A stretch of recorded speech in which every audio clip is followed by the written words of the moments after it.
31페이지. 일반 상대성 이론인데, 이제 얘는 쉽게 보시면은 그냥 이제 특수랑 좀 비교를 좀 해주시면 되는데, 내용 자체가 그렇게 어려운 내용은 아니고, 그리고 수능에도 출제가 그렇게 많이 되는 파트는 아니거든. 지금 2014년도에 모의고사에 한 번 나왔고, 15년도에 2번 나왔고, 16년도에 안 나왔고, 17년도에 한 번 나왔거든. 모의고사에만. 그러니까 뭐 거의 이제 대부분의 문제는 특수상대성 이론에서 출제가 된다고 보시면 되고, 얘 같은 경우는 이제 뭐 1년 내내 보는 동안에 모의고사에 한 번쯤 출제 가능성이 있긴 한데, 이게 뭐 매 시험마다 출제가 되는 주요 빈출 주제는 아니다라는 거죠. 근데 뭐 보면은 일반 상대성 이론은 일반적인 경우죠. 이제 일반적인 경우. 얘가 이제 1905년에 나왔거든. 1915년에 나왔거든.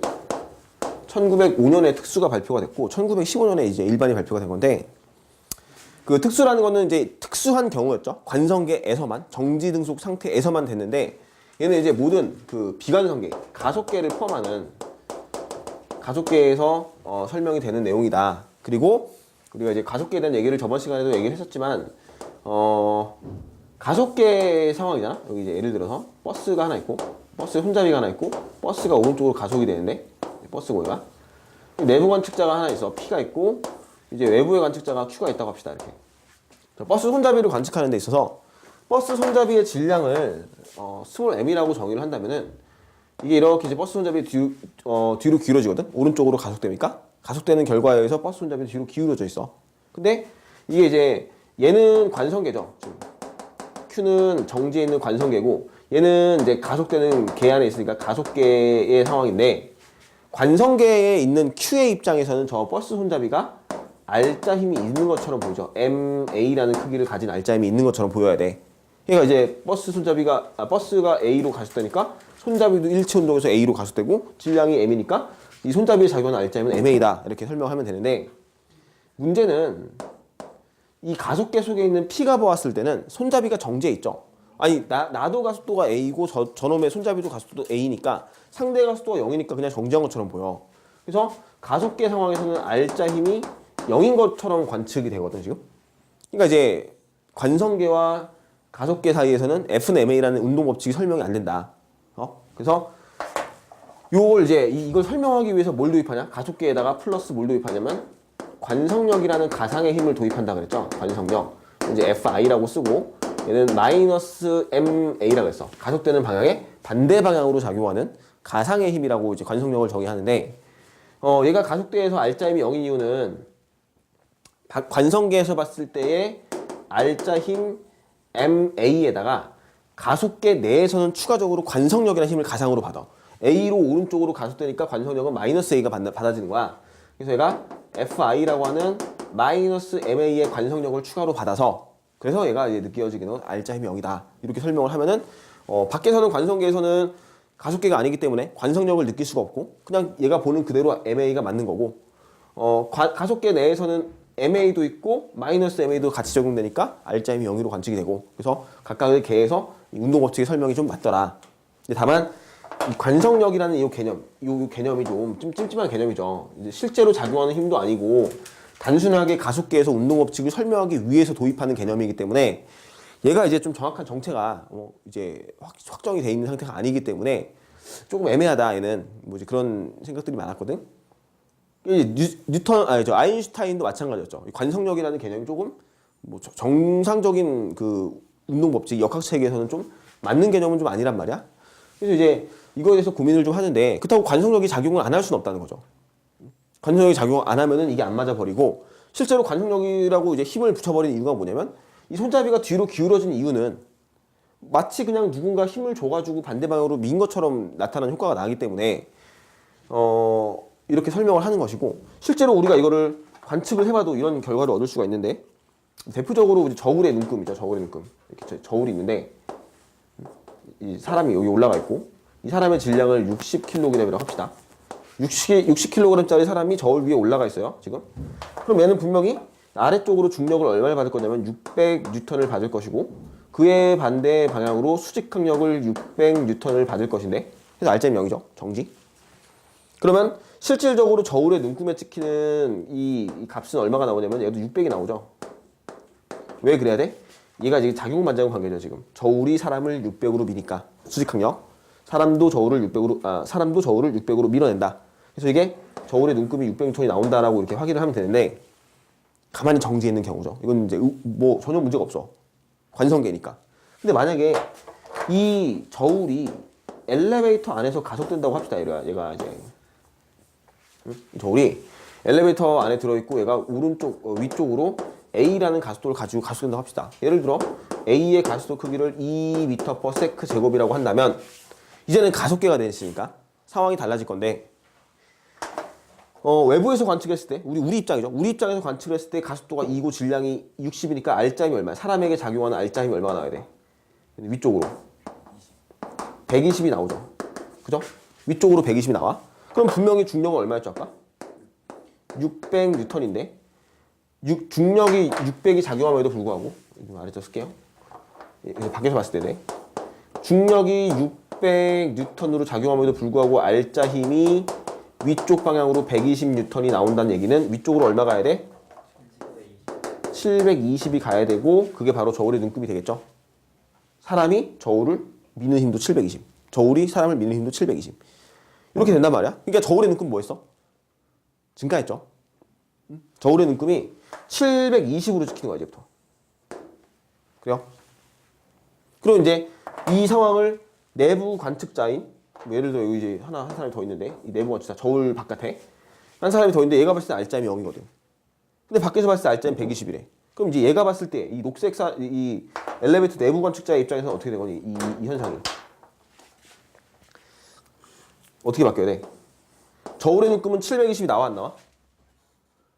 720이 나와야죠. 얘가 봐도 저울의 눈금은 증가하고 얘 밖에서 봐도 저울의 눈금은 증가해야 돼. 이 저울의 눈금이 증가한 사실은 절대적으로 변함이 없어. 근데 이제 얘가 봤을 때는 아래로 중력이 600이고 그죠? 위쪽으로 지금 720인데 근데도 불구하고 지금 뭐야? R자임이 0이 되기 위해선 어디로 얼마의 힘이 가야 돼? 아래쪽으로 120N의 힘이 더 가면 되죠. 그게 뭐야? 관성력이죠. 관성력. R자 힘의 방향과 반대 방향으로 가속되는 120N이 작용해서 결과적으로 위로 720 아래로 120 관성력 플러스 중력 600에서 720 R자임 0 되잖아. 이렇게 또 설명이 되는 거죠. 내부에서 봤을 때도 R자임 0으로 설명이 된다. 관성력만 집어넣으면. 그러니까 결과적으로 실제로 저울의 눈금이 720까지 증가하는 거야. 이게 아니? 이게 이제 문제인 거죠. 원래 저울의 눈금은 뭐로 측정하는 거냐면 중력에 의한 그 사람과 저울의 작용 반작용 관계로 측정을 하는 거거든. 근데 그 눈금이 변했어. 가속 운동만 하니까. 이제 여기서 이제 아인슈타인은 좀 이제 주목을 좀 한 거죠. 이 저울의 눈금은 중력에 의해서 나오는 값인데 관성력에 의해서 그 값이 바뀌네. 그럼 이제 중력을 측정하는 이 저울의 눈금이 바뀌었다는 얘기는 얘가 질량이 60인데 어떤 질량적 효과에도 영향을 줄 수 있겠다라고 생각을 한 거죠. 무슨 얘기인지 알겠지? 저울의 눈금이 변하는 이유를 가지고 이제 고민한 거죠.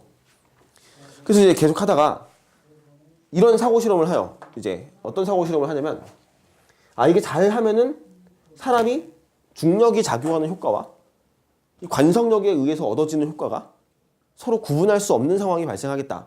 자기 스스로. 상대성 이론의 그 기본 원리를 바탕으로 상대성 원리라는 거는 운동에 대해서 자기 자신 스스로 운동의 상태를 알 수가 없죠. 근데 이게 우리가 저번에 배웠던 특수에서 정지 등속을 구분을 못했단 말이야. 가속되면 느껴지죠, 바로. 가속되면 이제 가속도의 쏠리는 방향이 나오니까 내가 이쪽 방향으로 가속이 되면 내가 뒤쪽으로 이제 관성력을 받거나 또는 관성에 의해서 뒤로 길어진다고 얘기하면 되니까 얘가 가속되고 있구나라는 거는 확인이 가능한데 만약에 그 가속되는 상태가 이 가속 상태가 구분이 안 될 수도 있지 않을까? 가속이 되고 안 되고가 아니라 가속이 되긴 됐는데 그 가속 효과가 내가 중력 때문에 가속이 된 건지 아니면 실제로 외부에서 가속도 A가 생겨가지고 그거에 의해서 관성력 받아서 가속이 되는지를 구분할 수 없는 상황이 스스로 없는 상황이 발생하지 않을까? 이런 생각을 하게 된 거죠. 그래서 이제 얘가 사고 실험을 하게 되는데 이 가속 상태에 대한 이제 고민을 하는 거예요. 가속된 상태가 두 가지가 있지 않을까? 중력에 의해서도 가속이 되지만 관성력에 의해서도 가속이 될 것이고 이 효과들이 기본적으로 스스로는 구분할 수 없는 상대성 원리를 적용할 수 있을 것 같다. 이렇게 이제 해가지고 사고 실험이 들어가는데, 자, 기본적으로 보세요. 이거 봐봐. 여기 이제 우주선이 하나 있는데, 우주선 사방이 이제 막혀 있고 다 닫혀 있고 밖에 볼 수 없는 뭐 이런 밀폐된 공간에 우주선이 하나 있다고 합시다. 이 안에 가만히 사람이 서 있어. 그냥 정지해 있는 사람이 서 있어. 이 사람이 느껴지는 거는 예를 들어 이 사람이 그냥 굉장히 이제 체감적으로 중력 가속도 G를 느끼고 있다고 해봅시다. 우리가 있는 일반적인 상태가 중력 가속도 G인 상태니까 그냥 가만히 두 발 땅에 딛고 서가지고 어떤 물체에 놓으니까 G라는 가속도로 낙하하고 이런 상태로 지금 돼 있는 거야. 나 혼자 스스로. 그럼 얘가 느껴지기는 우리가 당연히 느껴지겠지만 지구라고 생각을 하겠죠, 그냥. 그죠? 중력 가속도가 G이면은 G라는 가속도는 이제 지구에서 작용하는 거니까 당연히 지구라고 느껴지겠죠. 그래? 근데 이제 그게 아닐 수 있다는 거지. 스스로는 알 수 없다는 거야. 스스로. 상대성 원리는 그야. 스스로 운동하는 컨트를 알 수 없다는 거죠. 스스로 요 G라는 가속되는 효과가 왜 가속됐는지를 알 수 없는 거야. 어떻게? 얘가 케이스가 두 가지가 나와 지금. 이 바탕의 설명을 좀 들어보면은 첫 번째는 중력이 작용하는 케이스야. 중력이 있어. 어디냐면 지구야, 지구. 지구에 서 있는 거야, 그냥. 지구에 서 있으니까 당연히 뒤로 가속이 되겠죠, 아래로. 그래? 근데 이제 두 번째는 중력이 없는 경우야. 중력이 없는 경우에서 우주선이 위쪽 방향으로 G라는 가속도로 가속이 돼. 이 안에 사람이 서 있고 이렇게 가속되고 있어. 무슨 얘기인지 알겠죠? 얘가 위로 가속되면 G로, 이 내부에 있는 사람은 관성력을 어디로 받아야 돼? 아래로 받겠죠. 그러니까 얘는 아래쪽으로 G라는 관성 가속도를 받을 건데 그 가속도의 이 G 효과와 이 G의 효과가 서로 같다고 느껴지겠죠. 내부에서 스스로는 구분하지 없겠지.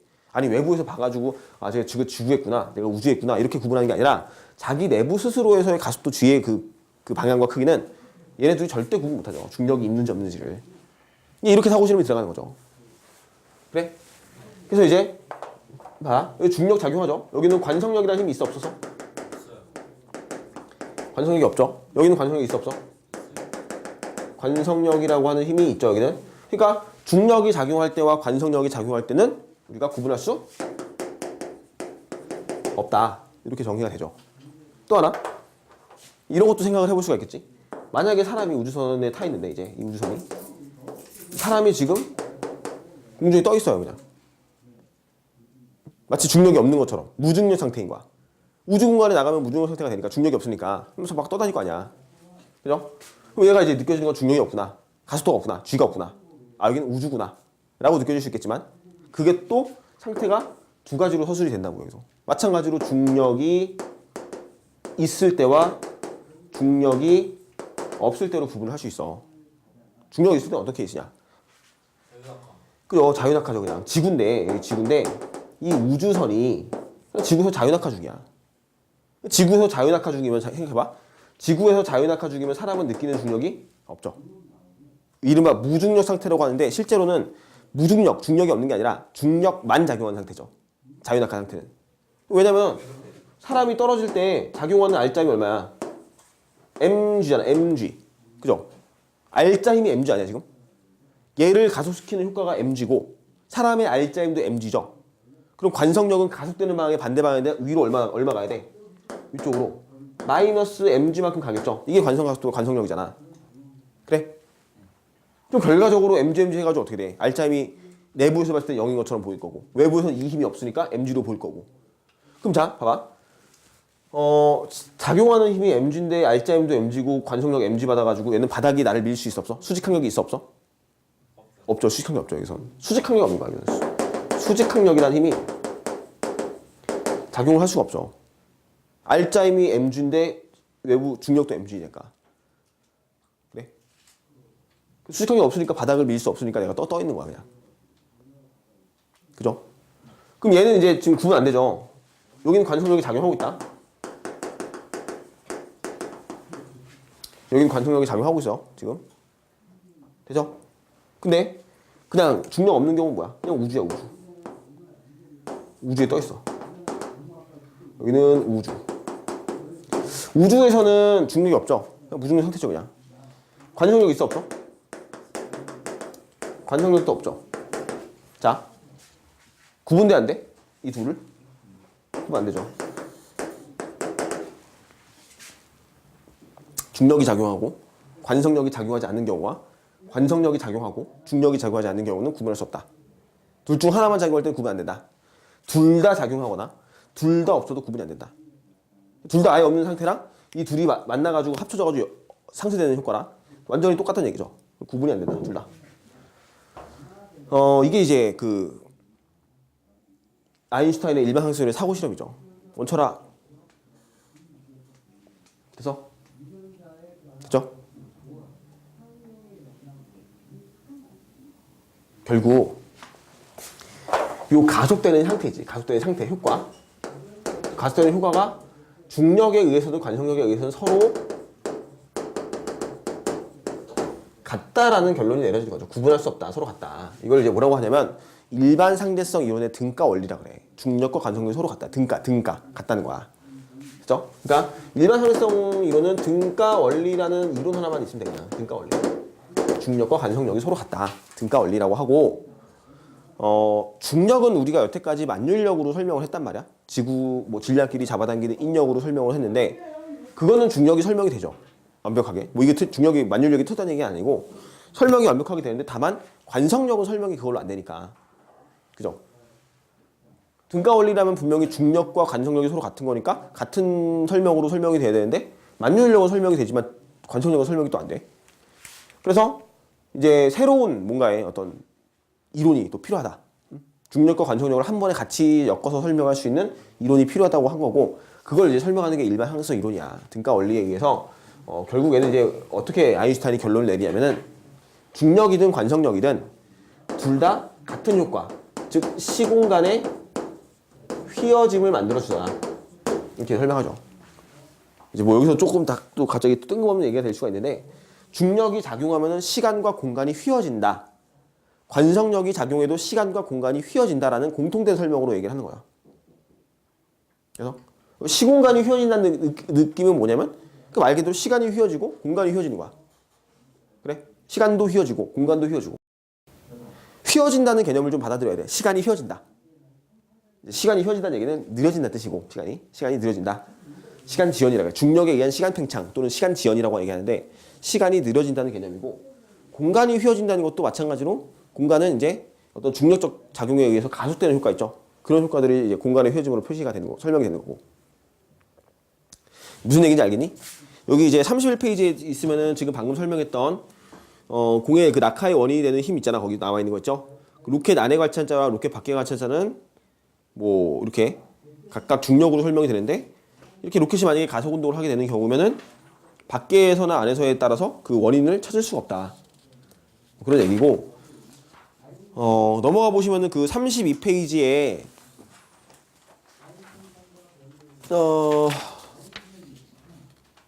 32페이지에 그 중력 렌즈라고 되어 있는 파트 있죠. 여기 이제 이게 시공간의 휘어짐인데 등가 원리에 의한 시공간의 휘어짐인데 얘를 이제 좀 보면은 뭐 이런 거죠. 그 에딩턴 제일 유명한 사례죠, 이게. 에딩턴이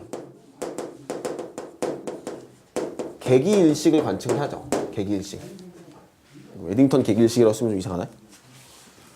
이거 그냥 제목을 쓸게요. 공간의 휘어짐.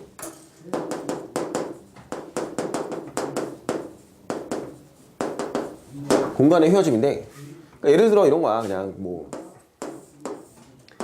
간단하게 그림을 그릴게요. 간단하게 이렇게 이제 공간상에 어떤 뭐 2차원 평면상의 좌표가 있다고 합시다. 예를 들어 이렇게 이런 식으로 이게 사실은 이제 시공간이라는 말은 4차원을 얘기하는 거죠. 시간과 공간을 합쳐가지고 4차원이라고 얘기하는데 우리가 4차원이 휘어진 걸 표현도 할 수 없고 설명도 하기가 너무 어려우니까 단순하게 그냥 2차원 공간상으로 어떤 그 이미지화 시켜서 대치시켜서 설명을 하자는 거죠.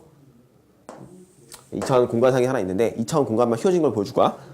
이게 이제 예를 들어서 질량이 이제 있는 물체가 여기 딱 가운데 이렇게 얘가 이제 놓여져 있으면서 이 공간이 더 이상 이제 이런 수평한 공간이 되는 게 아니라 질량을 가진 물체에 의해서 공간이 움푹하게 꺼지듯이 그러니까 얘가 이렇게 살짝 이제 뭐 변한다는 거죠. 이렇게 위치가 이런 식으로 이 격자가 그대로 그냥 원래의 상태를 유지하지 못하고 뭐 이런 식으로 이렇게 살짝 휘어진다는 거죠. 이렇게 이런 식으로 무슨 얘기인지 알겠어? 이렇게 그러니까 원래 그런 상태를 유지하지 못하고 이런 식으로 어떤 휘어져 있는 공간을 이제 만들어낸다는 거죠. 이런 식으로 누가? 이 질량 가진 물체가 얘가 여기 딱 놓여짐으로써 더 이상의 공간은 이제 일반적인 평면한 공간이 아니라 2차원 공간이 아니라 3차원 공간으로 바뀌죠. 일단 움푹하게 꺼지면서 그래서 이제 뭐 이렇게 약간 이 공간을 왜곡시키는 것처럼 이런 식으로 이렇게 약간 공간을 쭉 꺼트리는 형태로 이렇게 설명을 하게 되는 거지. 그러니까 태양 주변에 태양은 질량이 크니까 태양이 이제 질량이 라지 m인데 이 주변의 공간은 분명히 휘어져 있을 것이다.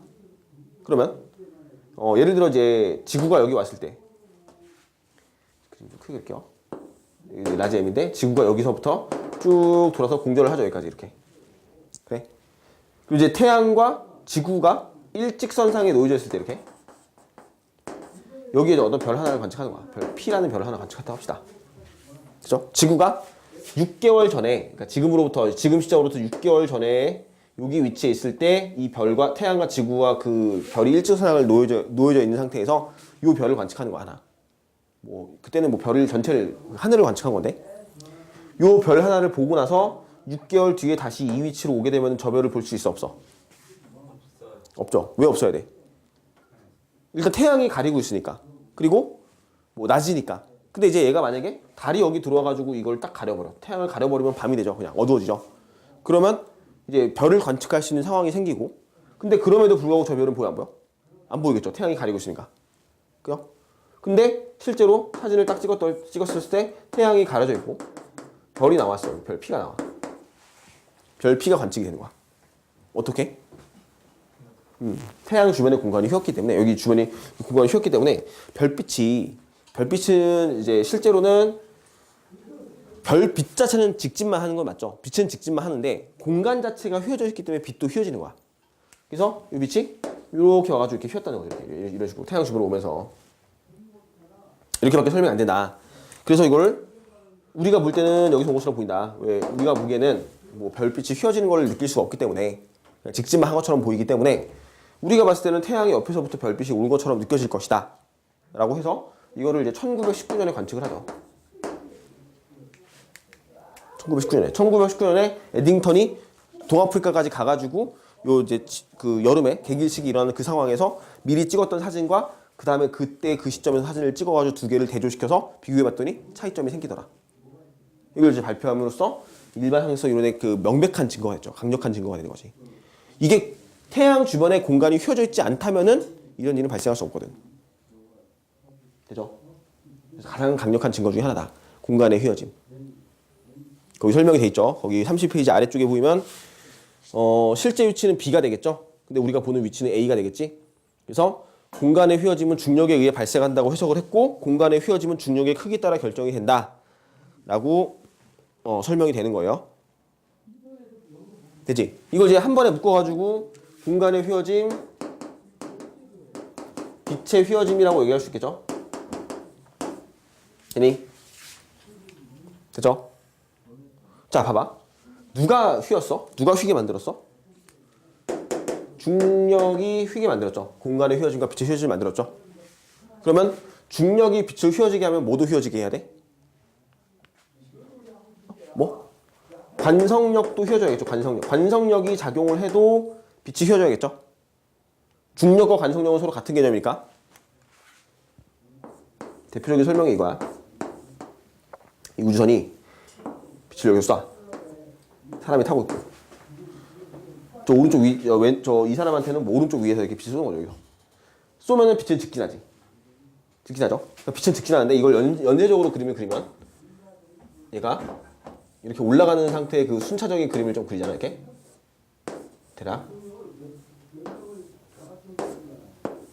자, 그러면 실제로 빛은 우리 외부에서 봤을 때는 빛이 뭐 해야 돼? 직진만 해야겠죠.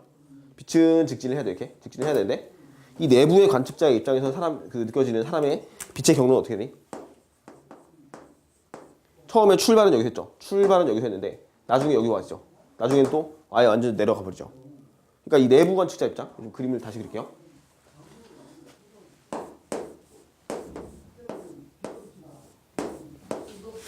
이거를 이렇게 연달아서 그림을 그린다고 치면은 빛의 출발은 여기서 해가지고 이렇게 직진한 거야. 이렇게. 그래? 근데 이 내부에 있는 사람의 입장에서는 빛이 위치가 어떻게 되니? 점점 내려가죠. 점점.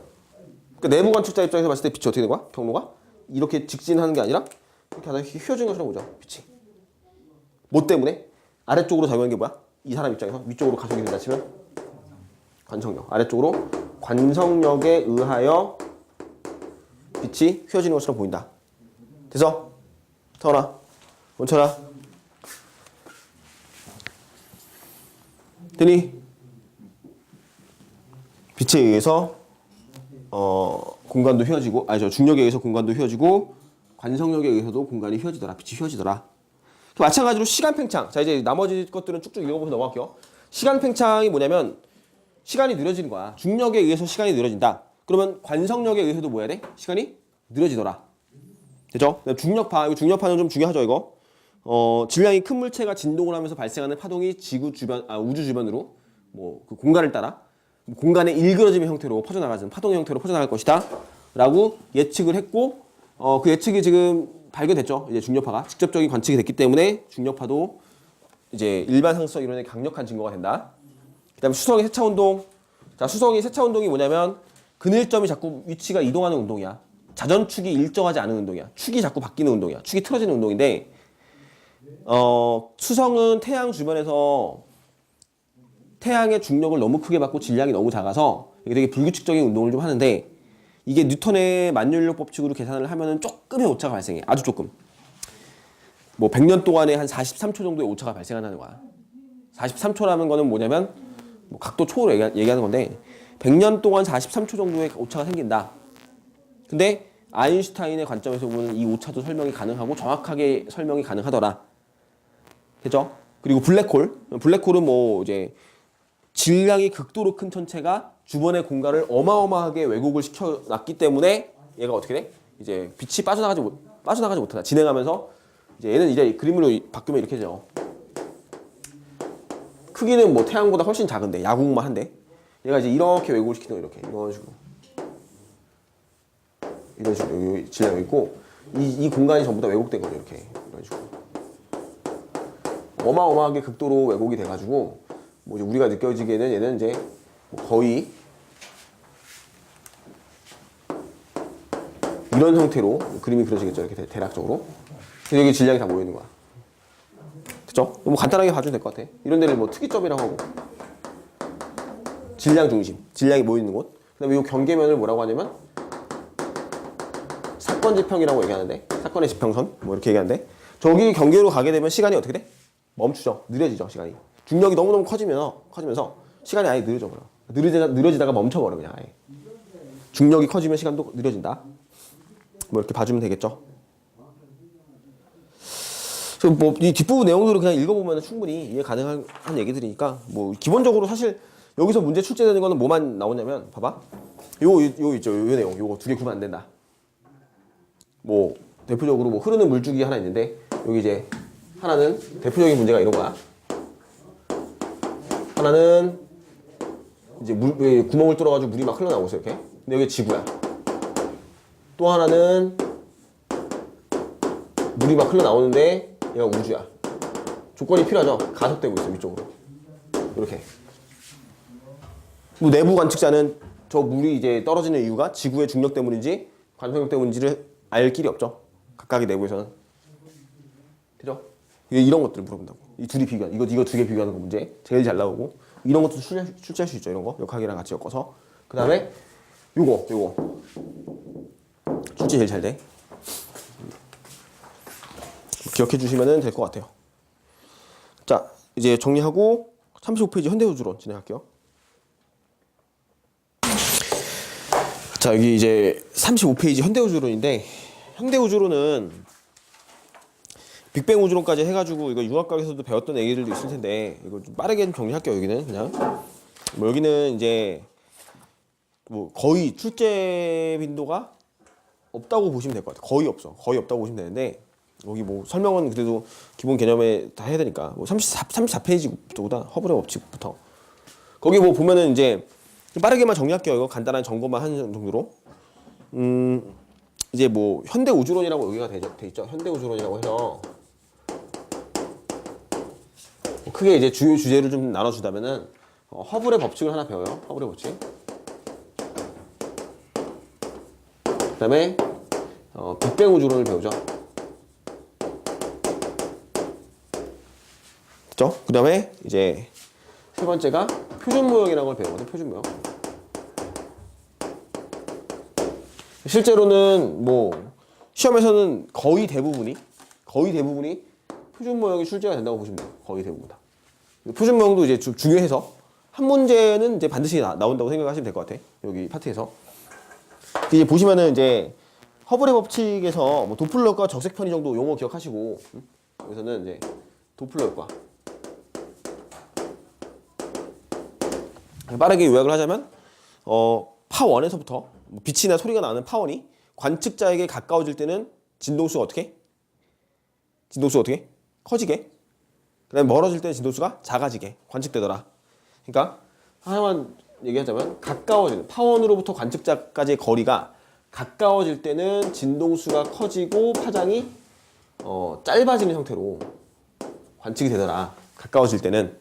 됐죠? 그래서 이제 이거를 이제 빛으로 생각을 해주면 빛으로 얘기하면 이게 어떤 빛이냐면은 외부의 은하에서 우리에게 오는 빛 있죠. 외부의 은하에게서 우리에게 이제 그 별빛을 관측했을 때 이제 오는 빛을 관측했을 때 여기서 뭐가 발생되냐면 적색 편의 현상이 관측되더라. 적색 편의 현상이 관측이 되더라. 그 얘기는 뭐냐면 적색 편의는 빨간색으로 치우쳐진 건데 빨간색이 파장이 긴 쪽이죠. 그러니까 파장이 길게 관측된 거야. 파장이 길게 관측됐다는 얘기는 진동수가 작아졌다는 얘기고, 맞아? 파장이 길고 진동수 작고, 그러면 이제 파장이 길어진다는 얘기는 우리로부터 어떨 때? 멀어질 때. 가까워질 때가 아니라 멀어질 때 관측되더라. 그러니까 외부 은하는 우리로부터 뭐하고 있다? 멀어지고 있다라고 관측이 된 거고, 그걸 이제 관계식으로 표현한 게 뭐냐면 V는 HR 이렇게 해가지고, 이게 허블의 법칙이죠. 이게 뭐냐면 후퇴 속도, 은하가 멀어지는 속도는 허블 상수는 H고 상수고 거리에 비례하더라. 거리가 멀수록 속도가 더 빨라지더라. 그래서 모든 은하는 우리로부터 멀어지고 있더라. 이렇게 정리를 해주면 되겠고, 34페이지에 그 그래프만 좀 봐주시고, V는 HR로 정의되는 거 있죠. 허블 상수는 70.8 뭐 플러스 마이너스 1.6km/s/메가파섹 해가지고, 이게 뭐 의미가 이제 보면은 70으로 한다면 그냥 허블 상수 H의 의미는 이제 70km/s가 1메가파섹당의 속도라니까, 은하의 거리가 파섹으로 봤을 때 1메가파섹이요. 10만 파섹이죠. 10만 파섹당 100만 파섹인가? 100만 파섹이에요. 100만 파섹당 70km/s 속도를 가지더라. 이제 거의 뭐 2메가파섹이면 140이고 3메가파섹이면은 210이고 이런 식으로 속도가 정의가 된다는 거죠. 이제 허블 상수 가지고 뭐 우주의 나이를 알 수 있다. 왜냐면 이제 이게 V는 HR인데 H는 R분의 V죠. R분의 V는 시간의 역수니까 시간은 허블 상수의 역수다. 이렇게 해서 이 정도만 봐주시면 될 것 같아요. 이거 뭐 어렵지 않죠, 이거? 도플러 효과는 이거.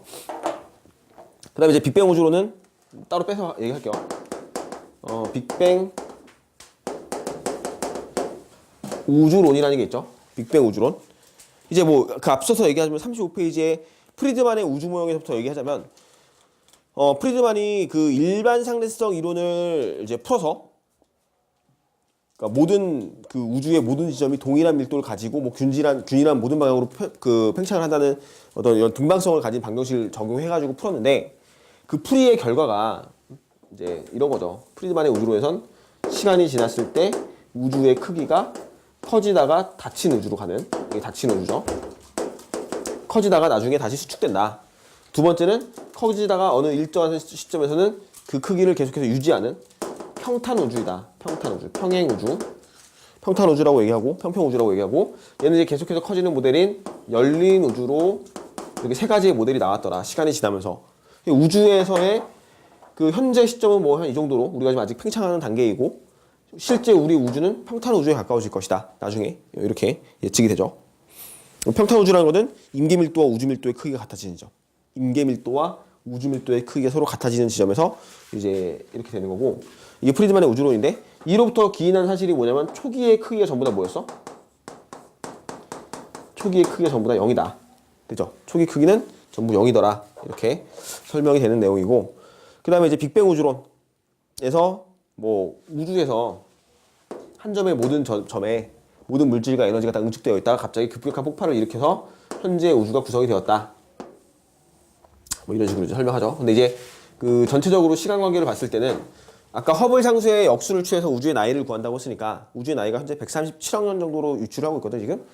이제 전체적인 그 사이클의 그 시간의 흐름을 봤을 때는 이런 식의 우주 모델이 설명이 되는데 여기까지가 현재 시점이고 여기가 이렇게 잘 안 그려지냐 이런 식으로 됐죠? 이게 현재 시점인데 이게 좀 잘 보시면은 그 초기에 이제 뭐 사실은 뭐 모든 방향으로 막 팽창을 했겠지만 한쪽 방향성을 가지고 설명을 하잖아. 빅뱅이 시작된 이후에는 처음에 어떻게 했어? 엄청나게 급팽창을 했죠. 급팽창.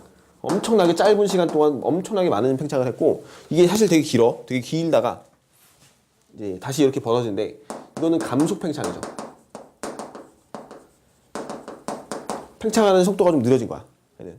그러다가 나중에는 어떻게 해? 다시 속도가 빨라지는 가속 팽창을 하는 단계로 구분을 좀 해주시면 빅뱅 초기부터 시작해서 급팽창, 감속 팽창, 가속 팽창 순으로 가더라. 현재에서는 지금 가속되는 그 팽창의 속도가 좀 빨라지고 있더라라는 것만 좀 기억을 해주시고 이런 모델들은 빅뱅 초기 모델이 아니라 이후에 좀 수정한 모델이죠. 이거는 나중에 이제 과학자들이 빅뱅에 대한 이론을 조금 더 수정을 해줬던 얘기고 여기서 우리가 중요한 사실만 체크를 하면은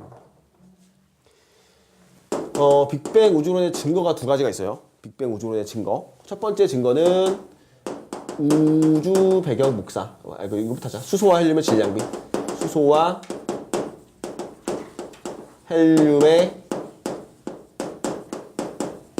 질량비가 첫 번째 증거가 돼. 수소와 헬륨의 질량비. 이게 몇 대 몇이냐면은 3대 1이죠. 수소와 헬륨의 질량비 3대 1이다. 이것도 다 내용 알죠, 이거? 두 번째 증거는 뭐니? 우주 배경 복사인데 얘가 얼마야? 약 2.7 켈빈 정도의 온도를 가지더라. 우주의 그 배경에 깔려있는 복사 에너지는 복사판은 약 2.7 켈빈 정도의 에너지를 가지더라. 그 이제 그 뒷얘기가 나와있죠 여기. 저 어디냐? 36페이지 보시면은 이제 빅뱅 우주를 증거해가지고 뭐 수소와 헬륨의 질량비, 우주 배경 복사, 그다음에 가속 팽창 우주까지 설명이 돼 있죠. 이제 그 얘기를 한 번에 정리한 건데 좀 시간적으로 봤을 때 우리 이제 뒤에 이제 기본 입자도 이어지죠. 여기가 기본 입자랑 이어지는 내용인데 먼저 같이 묶어가지고 정리할게요. 얘는 일단은 지금 현재 물질이라는 거는 뭐로 구성되어 있냐? 원자로 구성이 되어 있죠. 원자로 구성이 되어 있는데 이 원자는 다시 한번 우리가 다시 이걸 좀 뜯어보면은 원자, 핵과 전자로 구성이 되어 있고 이 원자 핵은 다시 보면 뭐야? 양성자와 중성자로 구성이 되어 있죠. 그래? 그래서 이제 현재 물질은 원자로 구성이 되어 있고 양성자는 전환하기 플러스죠. 얘는 이제 전항이 없고 전자는 전환하기 마이너스다. 근데 이제 좀 보시면은 양성자와 중성자는 뭐로 구성되어 있니? 현재? 쿼크로 되어 있죠. 쿼크. 그래서 이제 쿼크가 가장 작은 입자야. 가장 작은 기본 단위 입자고 마찬가지로 전자도 가장 작은 기본 단위 입자죠. 그래서 이제 기본적으로 우리가 뭐 이렇게 물질을 구성하고 있는 입자들을 쪼갰을 때 더 이상 쪼개지지 않았을 때 쿼크와 전자 같은 경우는 우리가 렙톤이라고 하죠. 렙톤. 되니? 이렇게 이제 설명이 되거든. 쿼크, 렙톤. 자, 얘는 더 이상 이제 쪼개지지 않는 애들이야. 우주에서 물질을 구성하고 있는 가장 기본 입자야. 그러면 현재 우리의 우주는 이런 원자라는 물질로 이루어져 있는데 빅뱅이 시작되면서 그런 물질들이 없었다가 만들어졌거든. 그럼 뭐부터 만들어야 돼? 얘는 둘부터 만들어야겠죠. 쿼크, 렙톤. 그래서 첫 번째는 쿼크와 렙톤을 만들게 돼. 쿼크와 렙톤. 됐죠? 야, 이거 근데 지금 내가 여기서 이렇게 설명하는 거는 감속 팽창, 급팽창이랑 상관없는 내용이야. 이게 시간이 뭐 이렇게 급팽창 구간에 만들었고 감속 팽창에 만들어지고 이게 아니야. 이건 되게 짧은 시간을 얘기하는 거기 때문에 뭐 현재 여기까지를 137억 년으로 보시면은 뭐 이런 것들은 지금 뭐 빅뱅 초기에 시작하자마자 뭐 얼마나 10의 마이너스 몇 승초 만에 이루어졌죠. 그러니까 이제 그런 시간 관계는 좀 무시하시고 보시면 되고 그러니까 첫 번째는 쿼크 렙톤을 만들었어. 됐죠? 이제 쿼크부터 할까? 이걸 쫙 풀어가지고 이거 하나 둘 셋 네 개를 이제 풀어가지고 막 이것저것 왔다 갔다 설명을 바로 한 번에 해버릴게 그냥. 기본 입자라고 해요. 기본 입자. 첫 번째가 기본 입자는 뭐로 되어 있냐면은 쿼크와 렙톤으로 구성이 되어 있다. 물질을 구성하는 가장 기본 단위 입자는 쿼크랑 렙톤이다. 쿼크는 종류가 몇 종류야? 뭔 소리죠? 6개죠. 6개. 쿼크는 종류가 총 6종류가 나오고, 렙톤은 종류가 몇 종류? 얘도 6종류야. 종류는. 그래서 이제 쿼크는 업 쿼크, 다운 쿼크, 참, 스트레인지, 탑, 바텀 해가지고 총 6가지 종류의 쿼크가 있어요. 그죠? 이거 뭐죠? 업 쿼크, 다운 쿼크, 참 쿼크, 스트레인지 쿼크, 탑 쿼크, 바텀 쿼크. 종류가 총 6종류고, 우리가 좀 기억해놔야 될 건 이거밖에 없죠. 이거 업 쿼크랑 다운 쿼크만 정확하게 기억을 하시고 있으면 돼요. 됐지? 자, 위에 있는 애들 업, 참, 탑 쿼크들은 전환항이 플러스 3분의 2의 전하를 가지고 있고, 아래쪽 다운, 스트레인지, 바텀 쿼크는 마이너스 3분의 1의 전하를 가지고 있어. 됐죠? 쿼크들은 이게 쿼크는 기본 입자야. 됐죠? 가장 작은 입자야. 근데 전환항이 이렇게 돼 있어. 지금 쿼크와 쿼크의 종류는. 근데 이제 이것만 좀 기억하세요. 얘네들만 두 개만 기억하라고 하는 이유가 뭐냐면, 업 쿼크와 다운 쿼크 가지고 양성자랑 중성자를 만들거든. 지금 쿼크가 여기서 만들었을 때 뭘만 생각하면 되냐고? 업 쿼크랑 다운 쿼크만 생각을 하면 돼. 얘네들 가지고 뭘 만들었냐면은 양성자와 중성자를 만들게 되거든. 그죠? 그럼 이제 양성자는 우리가 보통 P라고 쓰거든. 프로톤 해가지고 양성자. 양성자는 어떻게 구성되어 있냐면은 업 쿼크 2개와 다운 쿼크 1개로 구성이 돼 있어. 그래야지 얘가 전화량이 합쳐서 플러스 1이 나오거든. 플러스 3분의 2, 플러스 3분의 2에 마이너스 3분의 1이죠. 그러니까 얘가 플러스 1이 나와. 이게 양성자. 중성자는 업 쿼크 1개랑 다운 쿼크 2개가 구성이 돼 있어서, 쿼크가 3개씩 구성돼 있어. 플러스 3분의 2에 마이너스 3분의 1, 마이너스 3분의 1이 되니까 0이 되죠, 전화량이. 반드시 기억하세요. 양성자와 중성자의 쿼크 구성, 업 다운과 업 다운 다운으로 구성이 돼 있다. 됐죠? 양성자를 만드는 쿼크와 중성자를 만드는 쿼크 종류가 이제 두 종류밖에 없어요. 여기서 3개씩 들어가, 조합이. 이렇게 좀 기억하시면 되겠고, 이제 렙톤은 뭐냐면 경입자라고 하죠. 얘를 경입자. 가장 작은 입자야. 엄청나게 작은 단독 입자야. 쿼크는 단독으로 작용하지 않아. 단독으로 존재하지 않아. 항상 결합이 돼가지고 다른 입자를 구성하는데, 얘는 그냥 그 자체가 입자야. 경입자. 자, 전자 있고 뮤온이라는 애가 있어. 뮤온 우리 들어봤죠? 특수상례성 이론 때. 그 다음에 타우라는 애가 있어요. 타우. 이게 세 종류가 있고, 각각 그거에 해당하는 대응되는, 전자에 대응되는 전자 중성미자라는 애가 있어. 뮤온 중성미자가 있고 타우 중성미자라는 애가 있어. 각각. 얘는 이제 중성미자인데 말 그대로 그냥 중성이야. 전환항이 0이야. 얘는 전환항이 없고 질량도 굉장히 작은 밀입자란 뜻이야. 밀입자. 그리고 전자는 뮤온 타우는 전환항이 전부 다 마이너스 1이죠. 전자와 같아. 전자가 마이너스 1이니까 그냥 뮤온도 마이너스고. 돼서요. 여기서 기억할 건 뭐다? 전자만 좀 기억하시면 되죠.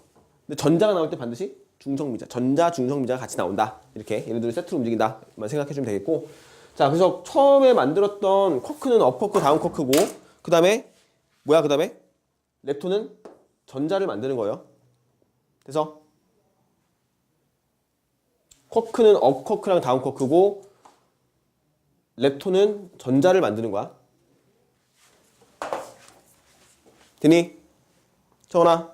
그래서 그거 가지고 양성자 만들고 중성자 만드는 거야.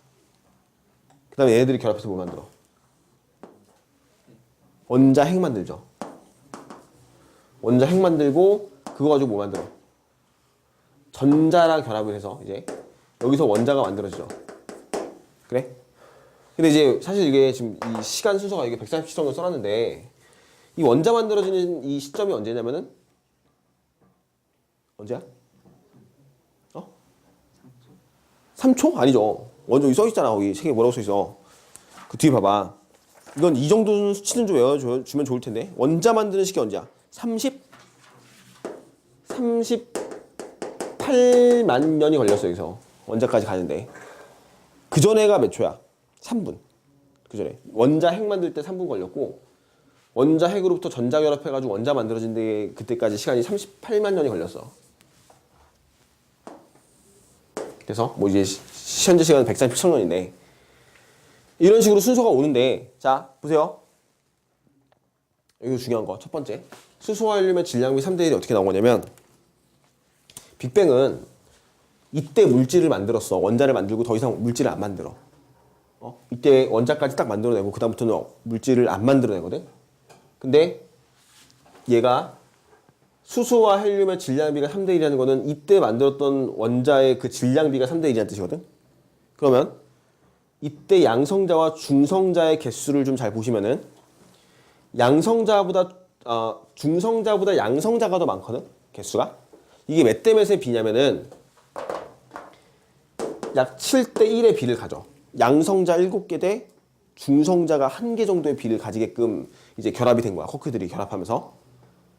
근데 이제 왜 이게 이렇게 되냐면, 얘네들이 빅뱅 초기 때 뭐 베타 붕괴나 역베타 붕괴 이런 걸 하게 되는데, 그건 좀 이따 하자. 베타 붕괴 좀 이따 해서. 하여튼 베타 붕괴에 의해서 양성자 수가 더 많다고 기억해 주시면 되고, 자, 양성자 7개와 중성자 1개를 가지고 원자핵을 만들 거야.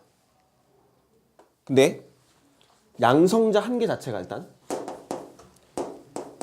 양성자 1개가 바로 뭐야? 수소 원자핵이죠. 수소 원자핵. 그냥 기호 쓸게요. H 플러스. 그래. 이거 자체가 양성자 그냥 수소 하나잖아. 그 다음에 얘네들끼리 결합을 해가지고 양성자 프로톤 2개와 중성자 뉴트론 2개가 결합이 돼서 뭐 돼? He2 플러스 헬륨 원자핵이 되죠. 그래. 그러면 총 몇 개 필요하냐 지금 중성자가? 2개 필요하죠. 얘네들의 개수비가 7대1인데 양성자 중성자의 개수비가 7대1이야. 그러면 수소 하나 만들고 헬륨 만들 때 개수비가 몇 대 몇이 필요한 거야? 14대2가 필요하죠. 그러면 중성자 2개와 양성자 2개를 가지고 헬륨 원자핵 하나 만들 때 양성자 몇 개 만들 수 있어? 12개를 만들 수 있죠. 14대2니까 개수비가. 양성자 14개, 중성자 2개를 가지고 수소 헬륨을 만들었을 때는 헬륨 하나 만드는 동안 양성자가 수소 원자핵이 12개 만들어져. 그죠? 그래서 이게 개수비야. 수소와 헬륨의 원자핵의 개수비가 12대1이 나와. 근데 수소의 질량 수는 1이고 헬륨의 질량 수는 4죠. 얘는 1개고 얘는 4개니까. 그러면 질량비는 몇 대 몇이야? 11개짜 12개가 1자리가 12개 있고 4자리가 1개 있으니까 질량비는 3대1이죠. 이때 원자핵을 만들었을 때 그 비가, 질량비가 수소와 헬륨의 질량비가 3대1인 거야. 근데 빅뱅은 그 후로 물질을 만들지 않았어. 그럼 지금도 얼마여야 돼? 3대1이겠지. 이거 이제 수소 스펙트럼이나 헬륨 스펙트럼 가지고 관측한 거야. 현재 우주에서. 현재 우주의 질량비는, 현재 우주는 99.9%가 지금 수소와 헬륨인데 걔네들의 질량비가 3대1의 질량비를 가져. 됐어? 됐죠? 그리고 이제 우주보행 보선은 뭐냐면, 이거 원자 만들 때 있지. 원자 만들었을 때, 자, 처음 이 원자 만들어지기 이전 38만 년 이전에는 요 전자들 때문에 빛이 자유롭게 진행을 할 수가 없었죠. 뭐 쌍생성이란 것도 있었고 쌍소멸이란 것도 있는데, 빛이 자유롭게 진행을 하지 못하니까 우주를 이제 보통 불투명 우주라고 하죠. 얘를 빛이 막 진행해서 막 환하게 밝혀지는 빛이 아니라, 우주가 아니라 빛이 진행을 못했다. 전자 때문에. 전자가 흡수하고 빛끼리 뭐 충돌해서 전자되고 이런 식으로 진행을 할 수 없었는데, 이 원자가 만들어진 시점부터 빛이 뭐 한 거야? 이때부터 빛이 진행하죠. 나온 거죠, 이제. 이때 초기 때의 그 빛을 우리가 현재에도 관측을 할 수가 있는데, 계산된 값으로는 이 빅뱅에 의해서 시작돼서 원자가 만들어졌을 때 그 시기 때, 그때 온도가 얼마냐면은 얼마? 3000켈빈이에요. 그때 온도가. 원자가 만들어졌을 당시의 시기와 온도는 기억하세요. 3000켈빈이야 그때. 딱 이 시기 지났을 때. 근데 우주가 계속해서 팽창을 하면서 온도가 낮아지거든. 우주의 부피는 커지면서 온도는 낮아져. 그러니까 이제 이게 현재, 그 당시에는 3000켈빈이었는데 이게 현재로 와서는 이게 온도가 낮아질 거라고. 이 온도가 낮아질 거라고. 그래서 이제 가모라는 사람이 빅뱅 우주론을 주장했는데, 가모가 예측하기로 몇 켈빈으로 예측하냐면 3켈빈으로 예측을 해. 근데 실제로 이걸 이제 관측하죠. 펜지어스랑 윌슨이라는 과학자가 실제 2.7Km에 해당하는 우주 전체에 퍼져 있는 이 마이크로파를 찾아내게 되거든. 그래서 현재 2.7K 정확하게 이거 써가지고 확인했죠 이거는. 그래서 이제 이것도 관측했다는 거는 빅뱅의 이런 이 흐름을 얘기해주는 정확한 증거가 될 것이다. 자, 그래서 나머지 내용들 읽어보세요. 여기 37페이지는 내용의 가속 우주, 가속 팽창하는 우주까지도 읽어보시고, 암흑물질, 암흑에너지 뭐 이런 거 읽어보세요. 그냥 읽어보시고, 뭐 이 정도는 정리하면 될 것 같아 이거는. 넘어가서 39페이지, 38페이지 넘어가서 39페이지에 기본 입자 써 있죠. 물질을 구성하는 기본 입자는 쿼크와 렙톤으로 구분한다. 그래서 쿼크가 있고 렙톤이 있죠. 자, 기억하세요. 모든 물질을 구성하는 기본 입자는 얘네들이야. 기본 입자. 물질을 구성하는 기본 입자들은 이 딱 12개 종류밖에 없어요. 렙톤은 단독으로 존재하고 쿼크는 결합돼서 존재하는데, 이거 말고 다른 입자들이 몇 개 더 있는데 이걸 이제 매개 입자라고 하거든. 이거는 힘에 관련된 입자들이야. 힘. 자, 다시 여기 38페이지를 보시면은 기본 상호작용이라고 하죠. 힘을 상호작용이라고 하는데, 이제 뭐 상호작용에 대한 얘기를 좀 할게요. 상호작용. 이게 힘이거든, 힘.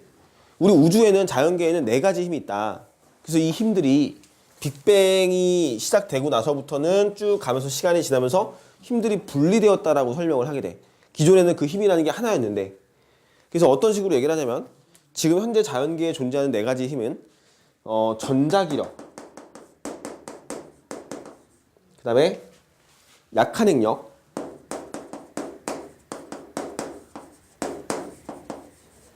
그리고 중력. 이거 좀 저 배치 순서대로 좀 쓸까?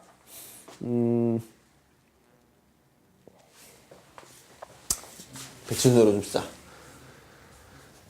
강한 행력,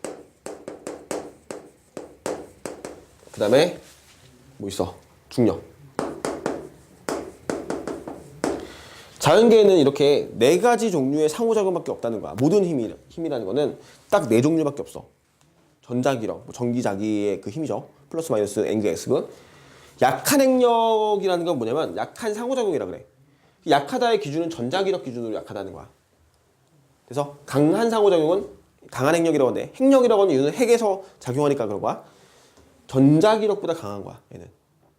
자, 이게 지금 뭘 얘기한 거냐면, 내가 그 분리 순서를 역순으로 쓴 건데, 잘 봐. 빅뱅이 시작하고 나서 처음에 이런 상호작용, 서로 입자들이나 에너지나 물질들끼리 서로 작용하는 그 상호작용이 원래 하나였어. 어떤 특정한 하나의 상호작용이었는데, 시간이 지나면서 중력이 먼저 튀어나와. 중력이 분리돼서 중력만 작용하는 거야, 이제. 질량 가진 입자들끼리 작용하는 인력으로. 뭐 아니면 뭐 공간의 휘어짐 이런 걸로. 그리고 나서 강한 행력이 분리돼서 입자 간의 그 상호작용을 시작하게 돼. 그리고 약한 행력 분리돼가지고 입자 간의 변환을 시작하게 돼. 그리고 마지막으로 전자기력 작용하면서 이제 플러스 마이너스나 N극 S 같은 전자기적 작용이 나타나는 거죠. 이런 식으로 순서대로 분리가 됐거든. 그래서 좀 이게 분리 순서가 이게 거꾸로야. 역중력 먼저 분리, 강한 행력, 약한 행력, 그다음에 전자기력 이렇게 분리가 된 거고, 이 힘들이란 거는 그냥 작용하는 게 아니라 그 힘과 힘 사이를 매개시켜주는 매개 입자라는 애들이 있다는 거죠. 이제 입자라고 이제 보는 거죠, 이걸.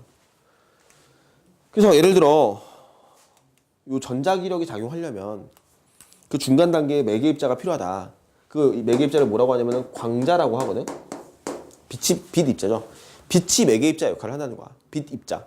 빛을 입자로 보고 빛 입자가 매개돼서 이런 전자기력 상호작용이 작용하더라. 이렇게 되는 것이고, 약한 행력도 중요한데, 약한 행력. 자, 얘는 보손이란 애가 매개를 시켜줘. 근데 약한 행력은 어디서 일어나요? 얘기해 줄게요. W 보손도 있고 G 보손이라는 게 있어. Z 보손이라는 게 있는데, W 보손 또는 Z 보손이 바로 약한 행력을 매개시켜주는 입자야. 얘도 작용 범위가 되게 작아.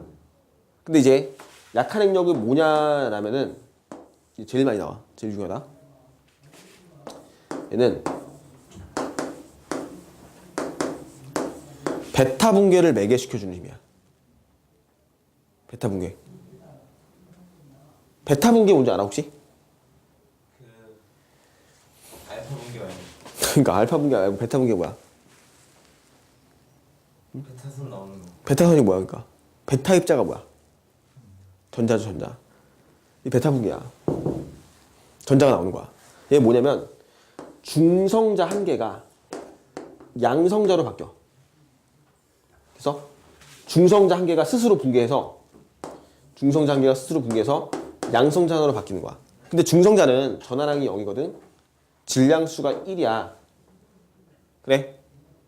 양성자는 전하량이 1이죠. 수소 원자 얘기야 그냥. 1이죠. 질량수 1이죠. 그러니까 얘가 얘로 바뀌는 거야. 이게 베타 붕괴야. 이렇게 베타 붕괴 시켜주는데 관여하는 게 약한 행력이야. 보손들이. 근데 자 0에서 1로 갖고 1에서 1이니까 이거 전하량 보존 법칙 맞춰주면 마이너스 1에 0짜리가 나오면 되거든. 그게 전자죠. 그래? 그래서 전자가 나오는 거야. 전자가 방출이 나오니까 베타 붕괴라고 하는 거야. 근데 이 전자가 튀어나오면 반드시 뭐가 튀어나와야 돼? 이 전자에 해당하는 그 중성미자가 튀어나와. 여기서 전자 중성미자가 튀어나온다고 보시면 돼. 이렇게. 요 반응식 제일 잘 나오죠. 쿼크로 보면은 자 중성자는 업, 다운, 다운 쿼크죠. 양성자는 뭐야? 업, 다운이니까 다운 쿼크 한 개가 얘가 지금 뭐로 바뀌었어? 업 쿼크 한 개로 바뀌었죠. 요것도 그러니까 쿼크들은 약한 상호작용을 해야 해. 그러니까 쿼크들은 하죠. 이렇게 변환이 생기잖아. 그래? 전자기록 해야 해. 얘 지금 전하들 있죠? 이거 전자기록 있는 거야. 강한 행력만 안 하죠, 얘는.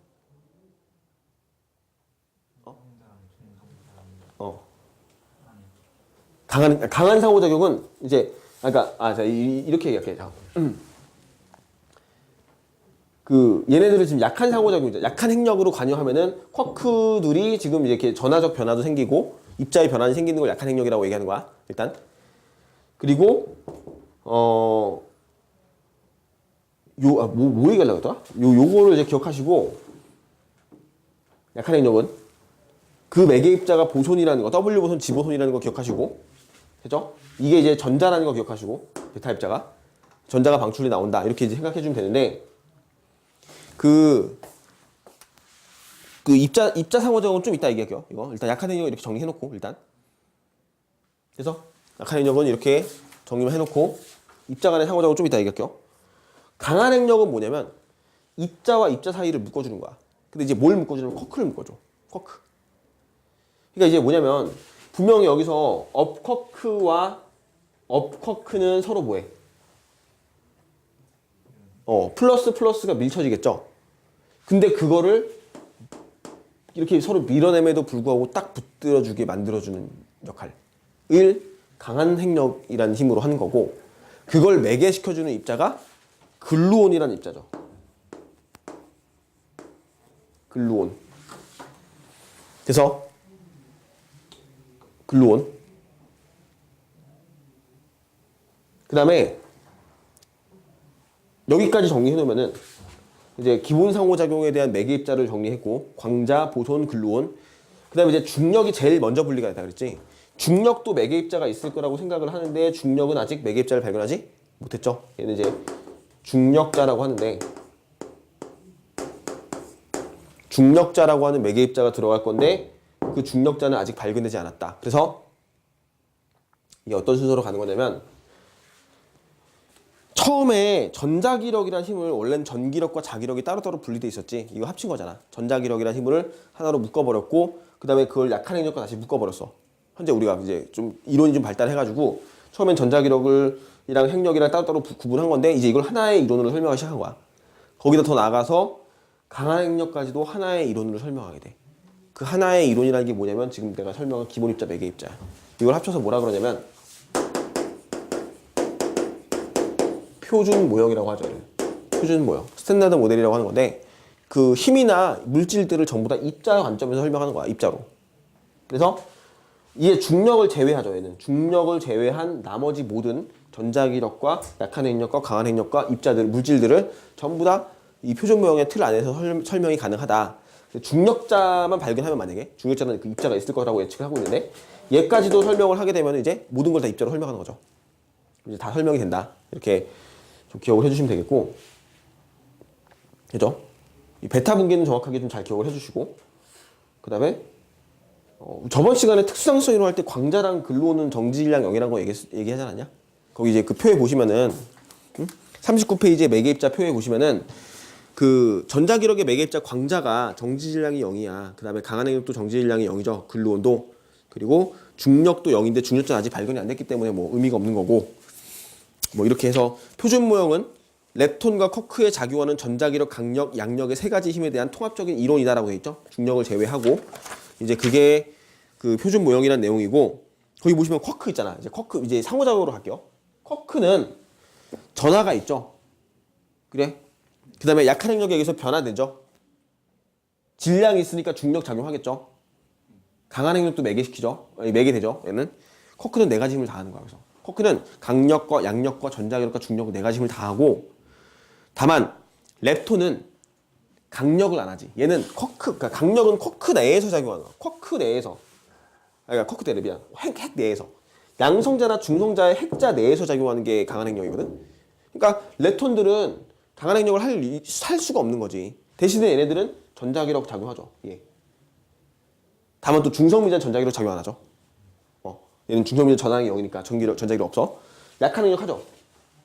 해 안 해? 관여하잖아. 여기 전자에 나오잖아. 전자 나오고 중성미자 나오는 게 약한 행력이 관여하고 있다는 얘기야. 관여하죠. 강한 행력 안 하죠. 중력하죠. 질량 있으니까. 중력 상호작용 한단 말이야. 이 정도로 기억을 해주시면 될 것 같아. 그러니까 중성미자 같은 경우만 카테고리를 분류하면 중성미자는 렙톤인데 전하량도 0이고 뭐 강한 행력 안 하고 뭐 이런 식으로 정리할 수 있겠죠. 됐니? 이렇게 정리를 해주면은 이거 다 암기해야 돼. 이거는 사실 애들이 많이 틀리는데 이 문제를 이걸 틀리는 이유는 하나밖에 없어. 암기 안 해서 그래. 암기 안 해서. 정리 안 하고 암기 안 해서. 이렇게 잘 정리만 해놓고 암기만 해주면은 사실 어려움 없이 풀 수 있는 문제들인데 자, 꼭 잘 정리해 놓으시고 이렇게 해서 이제 뭐 이 1단원을 마무리합시다 일단.